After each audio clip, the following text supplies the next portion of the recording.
Back to the channel. I'm Lady Nika, and with last week's and this week's episode of Black Ink Crew, it's gonna be season 3 for both, episode 6 and episode 7. Okay, and these are only the highlights of what went on the show for those who may not watch the show and just like the review, or who watch the show and also come back for the reviews. Okay.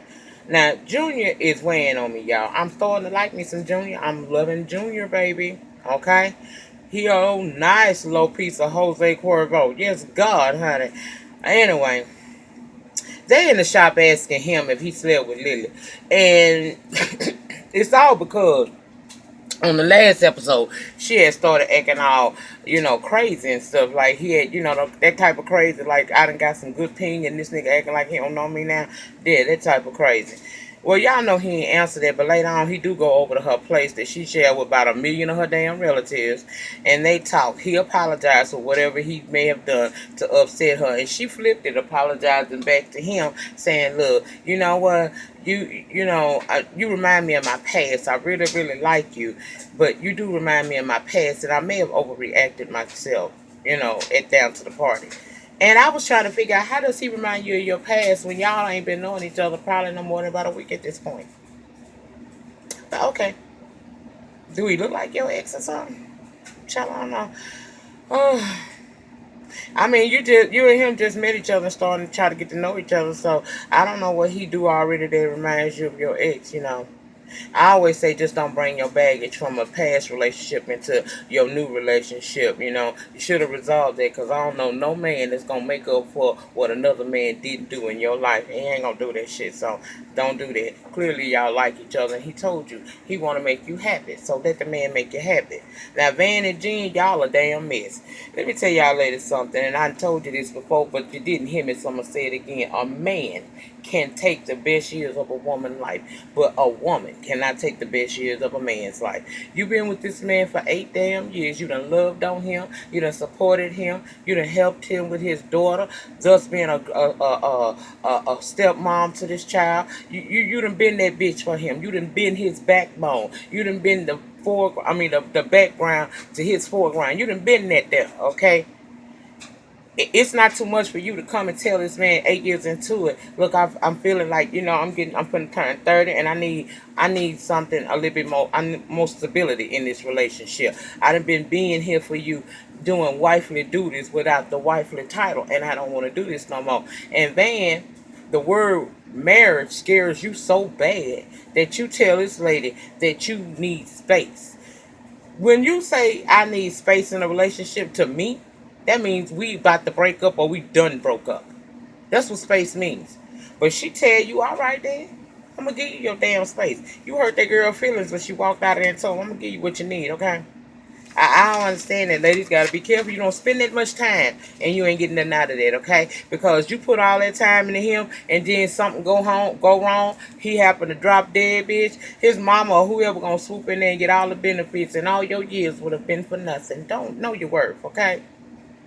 Later on, he can't even handle the mess that he created. He asked her for time, and when she gave it to him in the form of showing up at Ford's concert down there to the club, he gets in his feelings and want to jump on Paula, being resulting in a whole club fight in there, and it's no reason.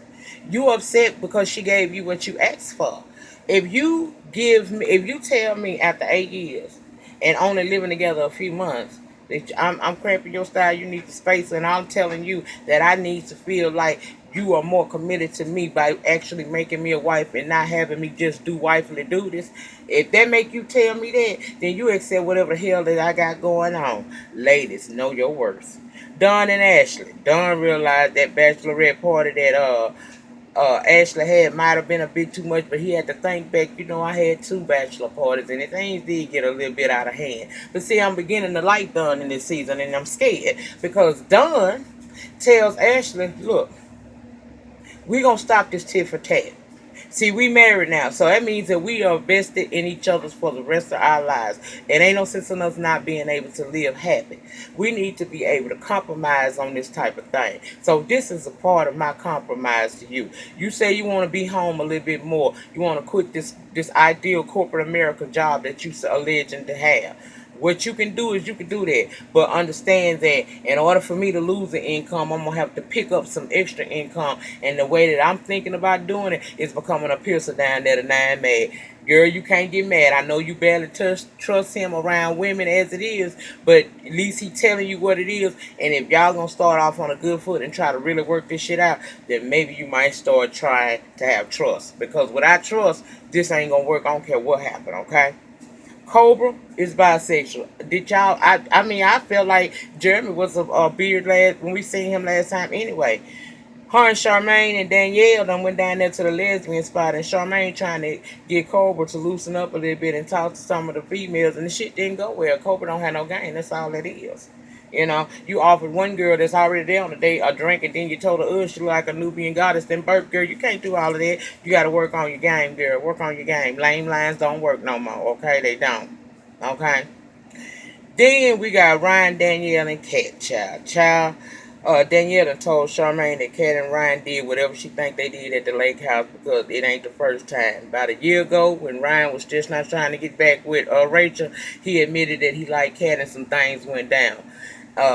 He still pursued his relationship with Rachel, thus hurting Kat little feelings. So Danielle feels that that's probably why Kat got her ass up and moved to LA in the first place. Okay, so Ryan, who don't like fraternization on the job, has dated and maybe sex Danielle, and now we learned that he been with Kat too.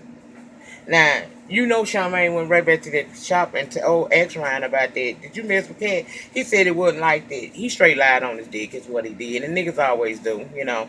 They lie on their dick way faster than a woman lie on her clit, I tell you. Then it's revealed that Kat done not only hooked up with Ryan, but she done been kissing on 4 and Van. So y'all basically made Kat sound like the 9 Mad pass around. I ain't like that.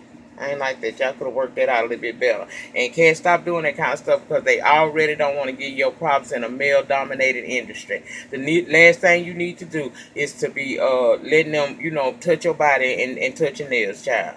Charmaine moms come to visit, and you know they chatting it up and stuff. And we learned that Charmaine mama did take her once upon a time down there to have a mental evaluation. Y'all know we all say Charmaine crazy, and we really did think she is crazy. But her mama said no. Ryan said you might have want to sought a second opinion on that one, honey, because we don't know about that. We think this here is cuckoo for Cocoa Puffs. Now Junior had a client coming in. It's this lesbian girl. She wants to get her girlfriend's name on her because see that's I guess that's some type of symbol that they together because the girlfriend's parents don't approve of them being in a relationship. So he did, you know, he did that and it was nice or whatever. Then the piercing scene was a bit much, you know, the girl getting the hooks and stuff. I mean, I don't see what you get out of that. I like old nasty piercing too, but it's certain things I ain't gonna pierce. And my back fat ain't gonna be one of them, okay? Now,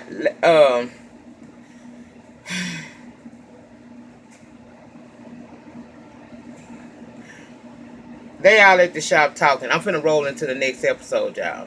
They all at the, matter of fact, Wednesday's episode. They all at the shop talking about the fight that Van started and how it escalated. And Dunn comes in. He has now received his piercing license, honey. I like piercing, but like I said, I ain't sure Dunn does it right, so I would never go to him. I don't know. I had to see some people's, and I had to get some opinions, some reviews on it.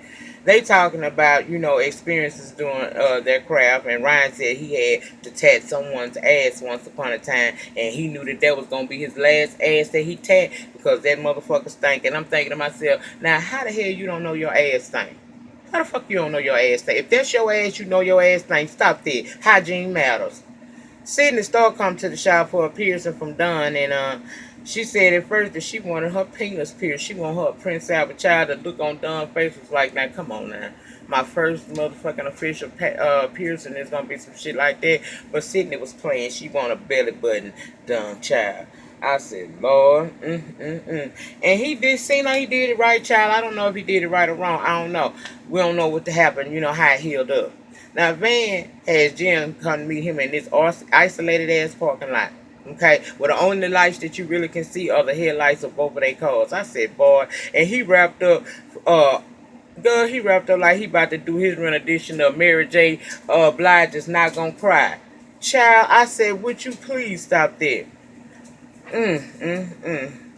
I was here for Jen when she told his ass, I'm a lady. If you gonna talk to me, take them damn glasses off. Okay, and he did that shit. She told him straight up, I'm giving you what you asked for, which is space. You know, who I see and what I'm doing in the meantime, in between time, is irrelevant. But if I was fucking him, you would know. And that's basically what she told him. She told him, you asked for it, now you're getting it, you know. Uh, what can I say? She not your property, man. You have to value her. 8 years and of your shit without a commitment is a whole lot for a woman to have taken, okay? Now, Charmaine tell her she horny, child. She can't touch herself right now because her mama still sharing a room with her because she's still there visiting, okay? Lily come to the shop. She got issues as well, child. Her living arrangement. She got to find her somewhere else to go. Cause see, she like to come in late at night and she be a little bit inebriated. But see, she stay with her cousins. They got kids and we can't have that. You can't come in here all fucked up any time of the night making noise and knocking over shit. So Cobra mentions, look, girl, you know I do got 2 spare bedrooms at my house. You welcome if you like to come and stay with me a while. And she was all in for that, okay?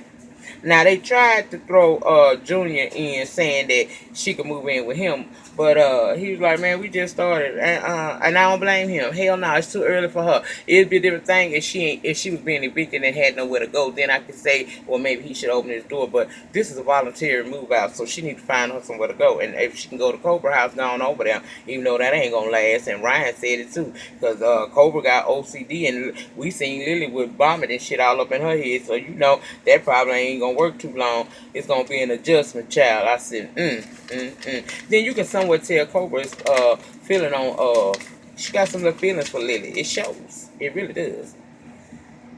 And I say that because when Lily was moving in, she noticed that beautiful balcony with that view and said it'd be a nice place to have her some old sex. And Cobra was gut down for that.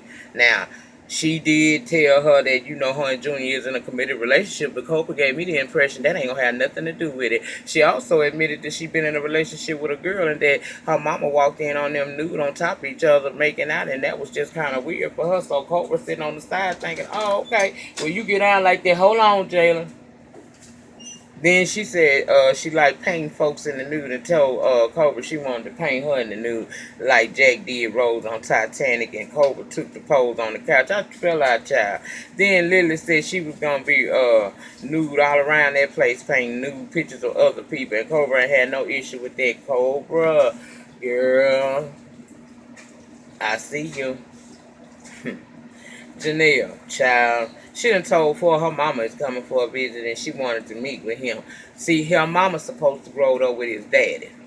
And Forrest still have questions about his dad's side of the family. He got questions out there. He was never able to pose those questions to his father because he passed away. So any opportunity to know more about his father's side of the family, he's reaching for. Even though Don and Ryan and everybody in the shop is telling him, you know, maybe y'all should try DNA first, and maybe you should be careful with her because she coming across like she could possibly be a groupie or whatnot. Close that door, please. I only got a few more minutes.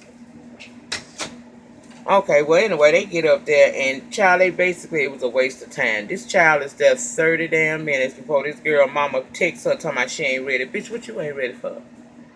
You ain't got to do nothing but sit here with this young man and answer some questions. If you say you are who you say you are, it should be no problem. You act like you did something wrong. If that's your cousin, then that was his child that he didn't take care of. I didn't get that.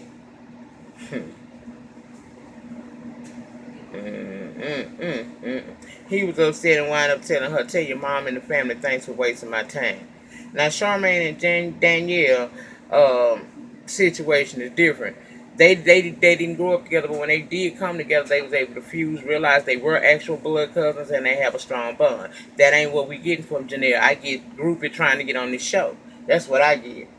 Now, I could be wrong, but we will see. She lying about something. Charmaine found out her mama is stage 4 renal failure. She's known for 10 years. It's non-reversible, and she done made her peace with it. That's why she was able to tell Charmaine so calmly. She told her, "Look, don't bury me now. Let's make memories." So she got a bucket list of things she want to do, and one of them is be an acrobat on the trampoline. And she get Charmaine to do that shit, and next thing you know, she don't want to do it. But they made an agreement. If Charmaine got up on that trampoline or trapeze or whatever the hell they call that shit, like they have at the circus, then I give matching tattoos. So they go get matching tattoo butterflies. She therefore know right off the top, this is my skin and I don't plan on having no cover up. Do it right. Very nice, but very direct. He did it. Respected what she said, and they both arms look beautiful with the butterflies. Ashley fucking the shit out of Dawn because that bitch want to get pregnant. She said she was on a mission. Was I the only one that caused that? The mission was to get pregnant because next week she pregnant. And if you go on IG, they just had the baby shower. I'm not really here for this because you talked your husband into letting you quit your job, putting him in a burden with finances in the first place, and now y'all finna have another baby. Now, are y'all financially secure to have this child? Because if you ain't, it's gonna cause more problems for y'all because y'all be arguing about shit. Janelle decides to come to the shop to see Ford, and Nikki there. Rachel was there too, and child, she won't Ford. She had like she had authority to come in there. They asking about where Ford is. They tell her in the back, and she just puts it back there like it wasn't no thing. And never you mind his girlfriend standing right there disrespecting her. Kept Nikki ain't here for that shit. Girl, you ain't been confirmed as no cousin. You might want to cut that out. And, you know, Nikki probably already know that Ford had been disappointed by this girl. Had him up there eating chicken and drinking juice, waiting on a mama that never showed up. So Nikki was about that life, started asking that bitch questions. And I feel like if Janelle was who she says she is, she would have answered those questions because they weren't out of order questions. You want to know who this woman is. You know who that woman is because you already researched this show and you know who Ford is. That's the reason why he had y'all walk y'all ass on up out of there. And when he walked y'all out of there, he walked out too because he was over it. He was pissed off. He was done. But her and Nikki got into it out there. And I tell you this one thing about it. Janelle, you might can fight, but I don't know if you want to deal with that big Amazon bitch because she got war wounds all in her face. Meaning that she don't mean I ain't cutting a bitch or taking a cut. Are you ready? You sound like you was about that life, but I don't know. But security broke them up and that's how it went off, y'all. And that was episode, I think this was episode. This was episode. I don't know what hell episode it was, y'all. Oh, it's episode 6 and 7 of season 3, Black Ink Crew Chicago. Remember, the depth of your struggle will determine the height of your success. In the meantime, in between time, please remember to rate this video down below. Ratings get me noticed on these YouTube streets. Share the video, a comment down in the penny section. I like having conversations with y'all. I appreciate all of it. Share the video wherever it is that you share videos. And you can subscribe to this channel right now by pressing the subscribe button for free 99. And hit the notification bell so that every time I'm down here on these YouTube streets, you'll get a notification letting you know she at it again, child. I'll see you guys back for the next video. Peace.